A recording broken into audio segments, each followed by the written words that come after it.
নদী শাসন সম্ভব না, এখানে নদী শাসন সম্ভব না, কারণ এটা টার্নটা অনেক বেশি। আপনারা কি জানেন গর্জনিয়ার মতো জায়গায়, এত উঁচা জায়গায়, পাহাড়ের উপর আমরা কোনো কথা আমাদের আরো লাখখানেক লোকের তাদের বর্জ্য, তাদের যত কিছু আছে সবকিছু ওখানে আছে। এটাতে পর্যটনের কোনো উন্নতির কোনো সম্ভাবনা আমি দেখি না। এখানে আমাদেরকে তিলে তিলে আমাদের ধ্বংসের দিকে আমরা এগোচ্ছি। আমি যদি বলি এইভাবে যদি পর্যটন হয়, এই পর্যটন আমাদের কক্সবাজারকে সাস্টেইন করতে পারবে না, কোনো দিক দিয়েই পারবে না। এখন ইতিমধ্যে আমার বন্ধু ডক্টর হেলাল বলেছে যে তারা এই আমাকে সিট দিয়ে দিয়েছে যে নভেম্বর পর থেকে তারা গার্ড, যেটা আমাদের লাইফ গার্ড, এটা উগ্র হয়ে যাবে। এখন পর্যটক যাবে, এটা তো আমরা ঠেকাতে পারবো না, কিন্তু এটাকে কেন আমরা বিস্তৃত করতে পারছি না? কেন এই দুই একটা পয়েন্টের উপর সবাই ঝাঁপায় পড়ছি? এগুলি কিন্তু খুব ইমিডিয়েটলি আমাদের সলভ করা দরকার। এগুলি যদি ইমিডিয়েটলি সলভ না করি, আসলে ধরে রাখতে পারবো না, কোনোভাবেই পারবো না, কারণ এত লোড নেওয়ার মতো প্রকৃতি প্রস্তুত নয়। আমি সেই 2002 সালের একটা সেমিনারে শুনেছিলাম সমুদ্র পৃষ্ঠের পানি বাড়ছে এবং হিমালয় থেকে যদি এভাবে মানে বরফ পড়ে, কক্সবাজার থেকে শুরু করে আমাদের নিম্নাঞ্চল পুরাটাই সমুদ্র গর্ভে চলে যাবে, বিলীন হয়ে যাবে। তো এখন সেটা প্রায় 21-22 বছরের মধ্যে পড়েছে। আমাদের কাছে অনেক স্ট্যাটিস্টিক্স ডাটা থাকে না, যার ফলে এটি বলতে পারি না। তবে আমি যেটা শুনলাম 100 মিলিমিটারের মতো পানি উচ্চতা বেড়েছে।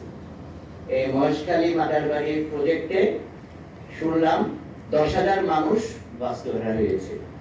আমরা উন্নয়নের কথা বলি, কি উন্নয়ন হয় জানি না, তবে আমাদের যেহেতু জনসংখ্যার চাপ বেশি, এদের কথা না ভেবে যেই উন্নয়নই করি না কেন, এই প্রেশারটা ঘুরে কিন্তু আমাদের দিকে আসে। এই যে জনসংখ্যা 10,000 মানুষ যখন বাস্তুচ্যুত হলো, এদের জন্য আমরা কোনো চিন্তা করিনি। করেছি কি?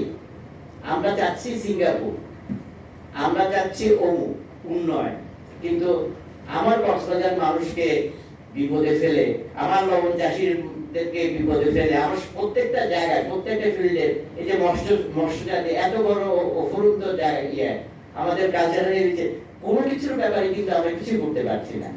আমার কাছে তো মাঝে মধ্যে খুব হতাশ লাগে, হেল্পলেস মনে হয়।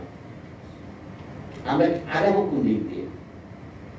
আমার মনে হয়, আমি বক্তব্য মানে আমার মনে হয় প্রত্যেকটা পয়েন্টই আলোচনা হয়েছে, কারণ সময় হয়ে গিয়েছে। It's better be late than never. Let's start from here, from now.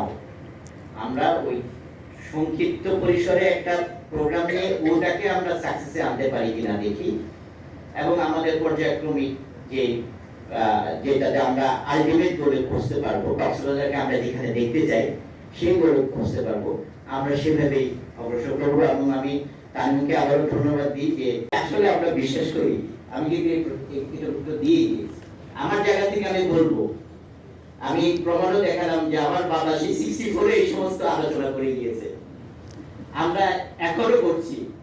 ওনার ছেলে আমার বয়স 67-র মতো হয়েছে, এখনো আমরা আলাপ করছি। হলোটা কি? কিছুই হয়।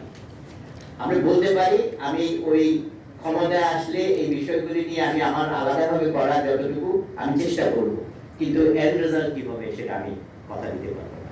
সরি।